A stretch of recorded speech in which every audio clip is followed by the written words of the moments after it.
but the plow's stuck. None of the roads can get plowed now. Daddy, look, it's too cold to write.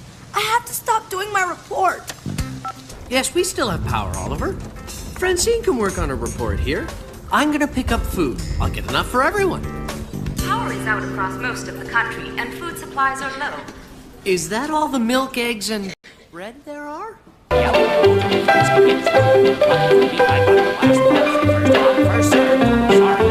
The storm shows no sign of stopping.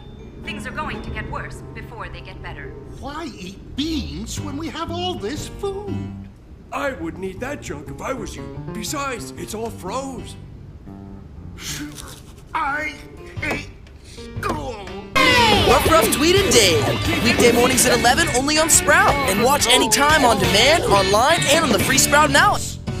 Daddy, my hairdryer is broken, and the TV is broken, and the light in the kitchen is broken. The following presentation is rated TVMA. Make it be fixed, Daddy. No, I can't, Poochie Face.